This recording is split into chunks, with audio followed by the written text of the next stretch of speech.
Olá, tudo bem? Estamos de volta para a nossa terceira e última parte da lição Farisaísmo Moderno. Vimos já nessa lição as características, as marcas ou traços ou evidências da religiosidade enganosa ou inútil. Em primeiro lugar, busca reconhecimento e glória humana. Em segundo lugar, coa o mosquito e engole o camelo. Em terceiro lugar, é apenas exterior. Em quarto lugar, é composta por regras e leis humanas. Em quinto lugar, só produz resultados negativos. É vã e conduz à perdição. Vimos também que o farisaísmo antigo é o legalismo atual. O que os líderes judeus no tempo de Jesus praticavam ganhou um novo nome nos dias de hoje, é chamado de legalismo, que significa aquilo que se baseia em lei. Agora vamos ver as características ou marcas da religiosidade divina. Em primeiro lugar, de maneira oposta à religiosidade inútil e enganosa, a religiosidade divina busca apenas o reconhecimento e glória divinas. Jesus ensinou que o discípulo verdadeiro e fiel não se exalta buscando louvor humano, mas humilha-se. Onde Jesus disse isso? Por exemplo, em Mateus, capítulo 23, versículo 12, ele disse: pois todo aquele que a si mesmo se exaltar será humilhado, e todo aquele que a si mesmo se humilhar será exaltado. Estas palavras de Jesus deveriam ser lembradas constantemente. Em Lucas 18, Jesus exemplificou como este princípio funciona. Vamos lá em Lucas capítulo 18. Lucas capítulo 18. E leiamos versículos 9 a 14.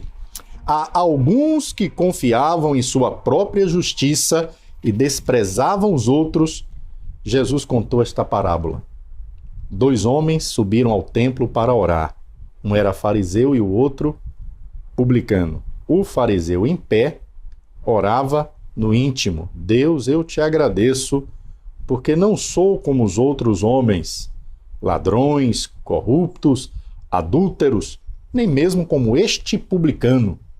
Jejuo 2 vezes por semana e dou o dízimo de tudo quanto ganho.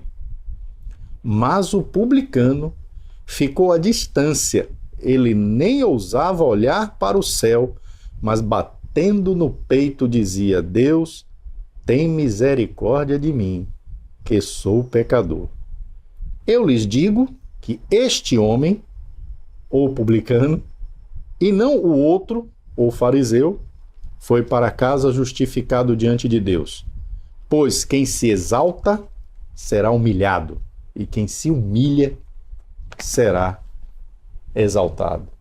Jesus, neste texto, contando esta história da atitude de um fariseu, uma atitude orgulhosa, que se comparava com as pessoas e se dizia ser melhor, e da atitude do publicano, uma atitude humilde, que admitia ser pecador, não ser digno da graça de Deus.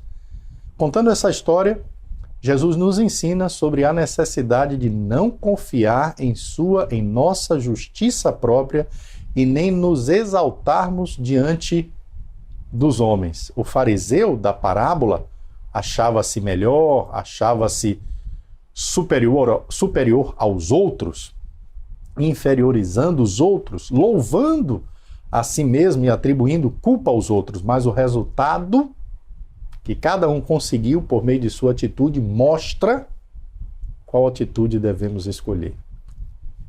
Foi o publicano, não o fariseu, que foi aceito por Deus. Também nós lemos em Mateus capítulo 6, as seguintes palavras. Mateus capítulo 6, versículos 3 e 4. Mas nós já lemos, vamos ler novamente, mas você, quando ajudar alguma pessoa necessitada, faça isso de tal modo que nem mesmo o seu amigo mais íntimo fique sabendo o que você fez. Isso deve ficar em segredo, e seu pai, que vê o que você faz em segredo, lhe recompensará. Versículo 6. versículo 6.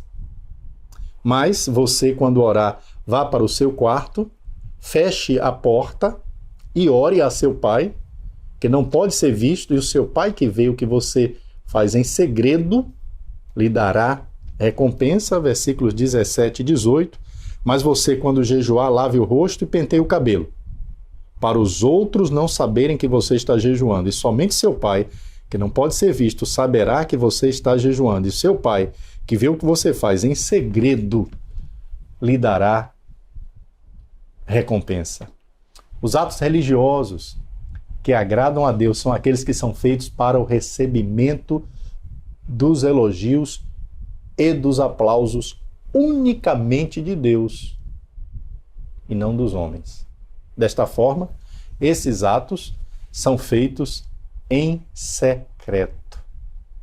Em secreto. De fato, há algumas coisas que não podemos, algumas obras cristãs que não podemos ocultar. Mas quando não for assim, quando for possível ocultar, devemos ocultar. E não devemos propagar o que temos feito em nome da fé. Ninguém precisa saber. Deus já sabe de todas as coisas. E Ele vai dar a recompensa. Jesus disse que quem faz suas obras para ser visto pelos outros, esta é a única recompensa que receberá. A única recompensa. Talvez o aplauso, o elogio, os parabéns, o reconhecimento dos homens. Mas a religiosidade divina verdadeira busca o reconhecimento e glória divina. É principalmente interior. Tudo oposto, né, do farisaísmo da época de Jesus. A religiosidade verdadeira, divina, é principalmente interior. Valoriza as atitudes, valoriza o coração. Se tentarmos defender Satanás com a fé externa, ou com práticas externas, ou com armas externas, nós não teremos sucesso. Deus quer que cresçamos por dentro, para termos poder, para termos eficácia, resultados bons contra os desejos do mundo.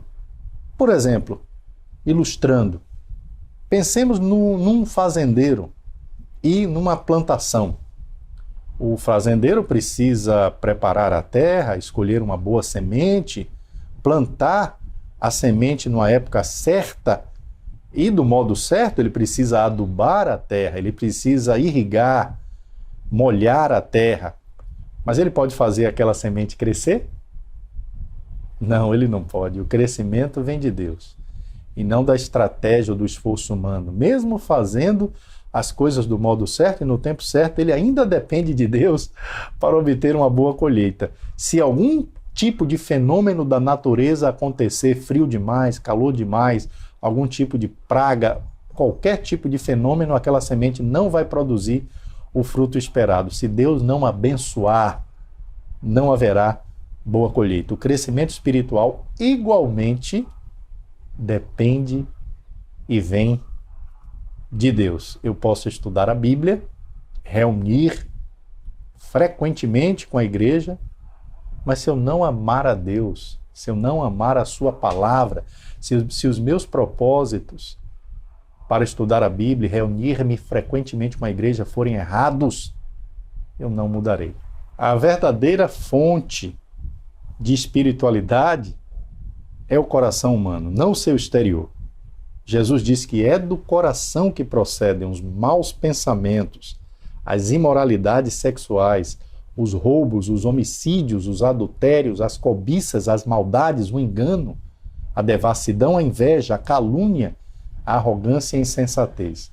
Deus agrada-se mais das atitudes do que qualquer outra coisa. Leiamos juntos Tiago, capítulo 1, versículos 26 e 27. Tiago, capítulo 1, versículos 26 e 27. Lá está escrito o seguinte: alguém está pensando que é religioso? Se não souber controlar a língua, a sua religião não vale nada. E ele está enganando a si mesmo? Para Deus, o Pai, a religião pura e verdadeira é esta: ajudar os órfãos e as viúvas nas suas aflições e não se manchar com as coisas mas deste mundo. De que adianta uma pessoa ter uma aparência religiosa, usar vestes religiosas, participar de atividades religiosas regularmente, se não controla a sua língua, se não cuida dos órfãos e das viúvas, se deixa corromper pelo mundo? Neste caso, a Bíblia diz que a sua religião não tem valor algum. Deus espera ver em cada pessoa que se diz dele as mesmas atitudes que houve na vida de Jesus. É isso mesmo, as mesmas atitudes que houve na vida de Jesus. Abra sua Bíblia comigo em 1 João, capítulo 2, e veja versículos 3 a 6. 1 João, capítulo 2, versículos 3 a 6. Se obedecemos aos mandamentos de Deus, então temos certeza de que o conhecemos. Se alguém diz, eu o conheço, mas não obedece aos seus mandamentos, é mentiroso, e não há verdade nele. Porém, se obedecemos aos mandamentos de Deus, sabemos que amamos a Deus de todo o nosso coração. É assim que podemos ter certeza de que estamos vivendo unidos com Deus. Quem diz que vive unido com Deus, deve viver como Jesus Cristo viveu. Quem diz que vive unido com Deus, deve viver como Jesus Cristo viveu. Isto é o que Deus deseja de cada pessoa que se diz cristã. Viver como Jesus viveu. A santidade, ela vem pelo Espírito Santo. É algo que começa no interior e aí transborda para o exterior. Ela sai, ela vai ser vista, mas ela começa dentro. Não é por seguir regras e tradições dos homens que obtemos a santidade. É por nos encher do Espírito. Gálatas diz que certas atitudes e comportamentos cristãos são frutos, ou seja, vêm do Espírito Santo. Gálatas 5, depois de Coríntios, Gálatas 5, 22 e 23. Mas o Espírito de Deus produz o amor, a alegria, a paz, a paciência, a delicadeza, a bondade, a fidelidade, a humildade e o domínio próprio. E contra essas coisas não existe lei. Se desejo possuir o amor, a alegria, a paz, a paciência, a delicadeza, a bondade, a fidelidade, a humildade e o domínio próprio, só conseguiria através do Espírito Santo de Deus, dedicando-me à devoção a Deus, deixando-me encher do Espírito. A verdadeira credencial, a carteira de identidade, digamos assim, do cristão autêntico, não é a quantidade de atividades religiosas em que se participa semanalmente, apesar de entendermos a necessidade dessas atividades, mas isso não dá a palavra final, isso não é o fim, isso é um meio. Não é a Bíblia que se carrega constantemente. Não é a quantidade de oração que se pratica, apesar da oração ser necessária, mas não é um fim em si mesma, é um meio para conduzir a um fim. Mas o que dá a palavra final também não é o traje ou as vestes, é o fato de uma pessoa ter dentro de si características de Jesus. Não é o fato de não poder jogar xadrez ou futebol ou outro tipo de jogo, mas são as características de Jesus. A religiosidade verdadeira, além de buscar a glória e a aprovação divina, além de ser interior e não exterior, é baseada no amor. Jesus disse que toda a lei e profetas se resumem a 2 mandamentos. Mateus capítulo 22,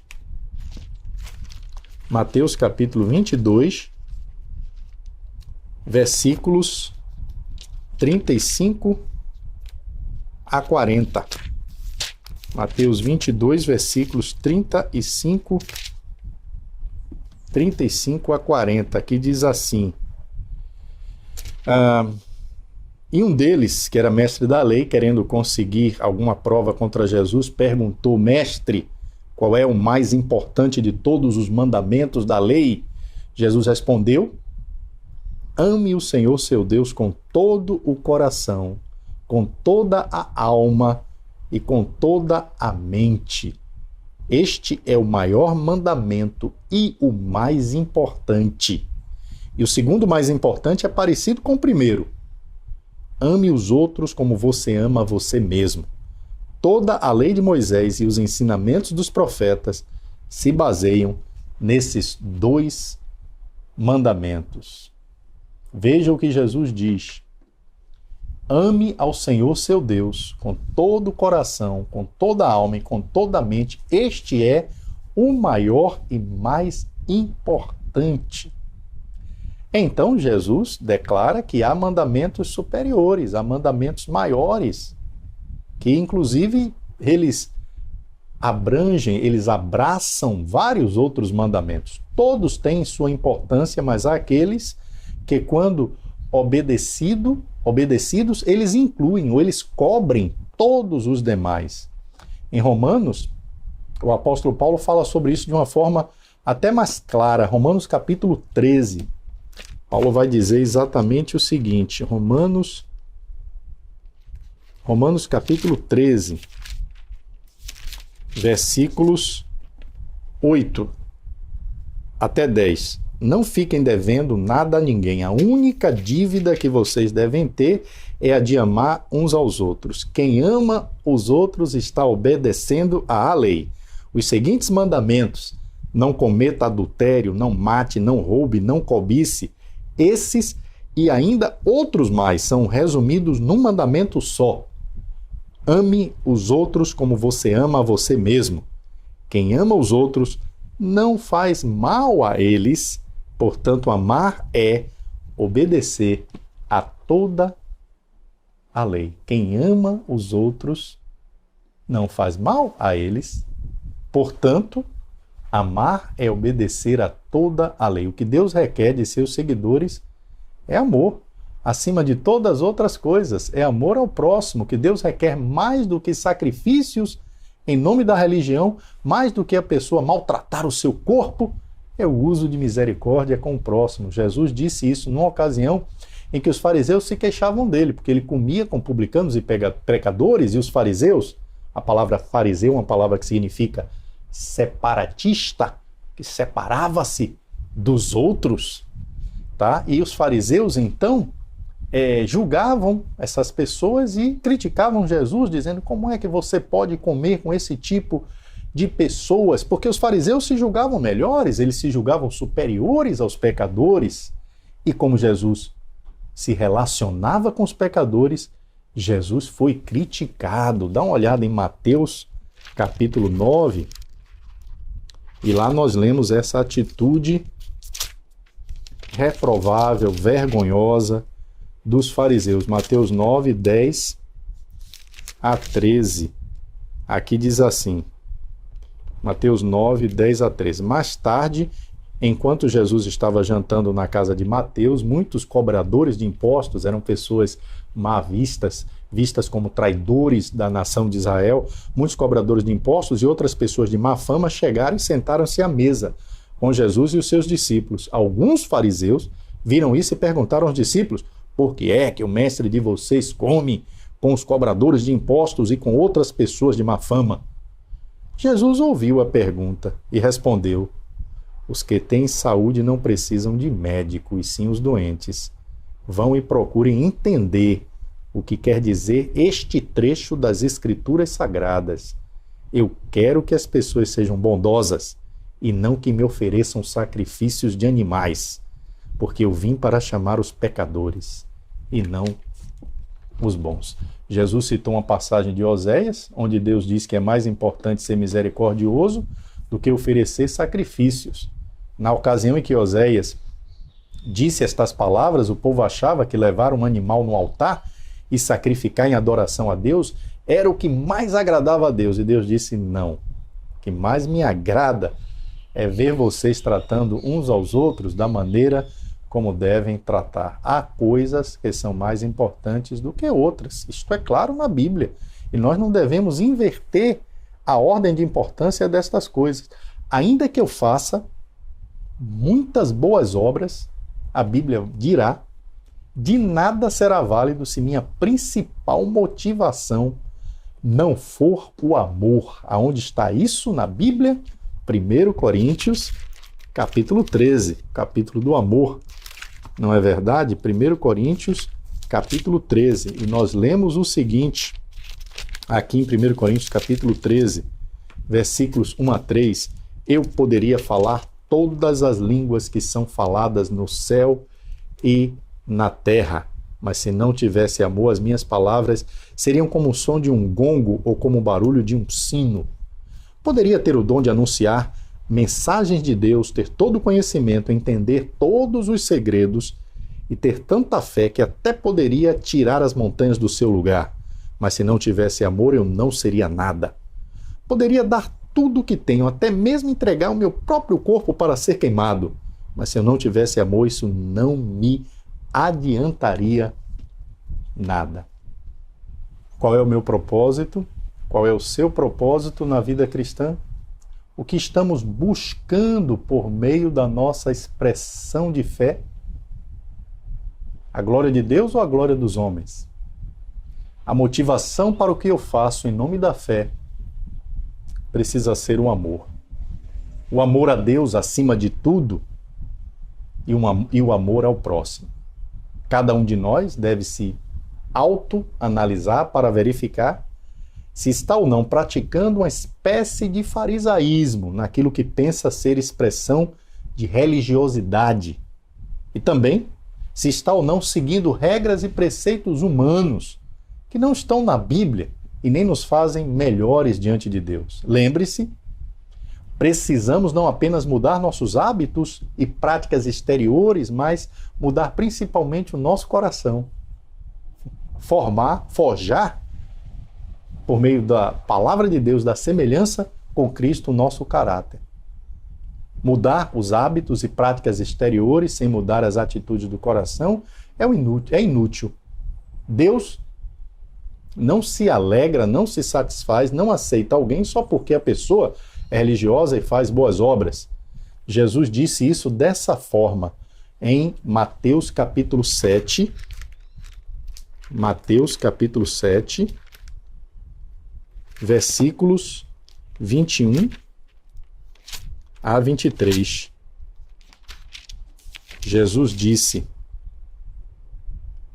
não é toda a pessoa que me chama de Senhor, Senhor, que entrará no reino dos céus, mas somente quem faz a vontade do meu Pai que está no céu. Quando aquele dia chegar, muitas pessoas vão me dizer: Senhor, Senhor, pelo poder do seu nome anunciamos a mensagem de Deus e pelo seu nome expulsamos demônios e fizemos muitos milagres. Então eu direi claramente a essas pessoas: eu nunca conheci vocês.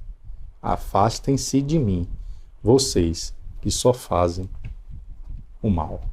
Por favor, eu lhe peço, tome todo o cuidado e todas as providências para não ouvir tais palavras de Jesus. Deus não aceitará uma pessoa pelo simples fato dela ser uma religiosa, dela se considerar, se declarar cristã. É necessário fazer a vontade do Pai. Esta é a religião divina, como vimos nesta lição.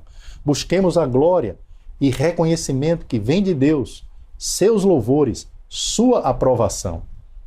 E que nossas vidas sejam marcadas por humildade e submissão à palavra de Deus e não a regras humanas. Sempre deixando a Bíblia falar.